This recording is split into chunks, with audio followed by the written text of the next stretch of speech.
This is how I made my Honeydukes inspired costume for an epic Harry Potter themed party. When I got the invite and started brainstorming costume ideas, I of course wanted to be on theme, but I also wanted the costume to feel like me because this was a networking event as well. So I landed on a staff member from the bright and colorful sweet shop Honeydukes. A little niche, but totally my vibe, and this was my inspiration. I've been loving making my own aprons, so I thought this would be a great chance to sew one that's a little bit more extravagant.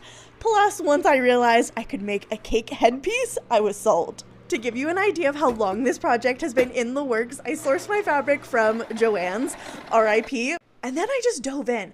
I haven't really been using patterns when I make my aprons. I kind of just go off of my measurements and what I like. And what I like is lots of ruffles and pleats and all the girly things in my aprons.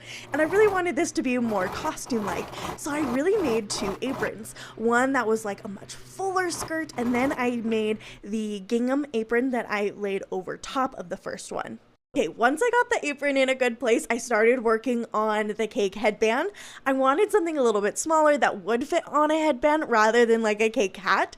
So the original plan was to use all styrofoam dummy cakes, but I realized the smallest dummy cake I had was a 4-inch size. So for the top tier, I actually ended up using a empty sprinkle container. I covered both of them in royal icing and allowed them to set completely, and then stacked them and decorated them. Near the end, I started to run out of time, and I didn't have the time to let royal icing completely set, so I ended up trying some fast setting spackle, and I loved working with this. The texture was really awesome and great to pipe with, but I think where I went wrong was I used actual food coloring when I think I, after further research, should definitely have used like acrylic paint to color it rather than food coloring, because the food coloring didn't set completely. It definitely wasn't tacky, but it definitely was soft, which was nice, so I could add the candies and the chocolate frogs, but it made a mess at the end of the night in my car when my cake headband flipped over. The day of the party, I was trying on the apron again with my dress. I love how it looks together,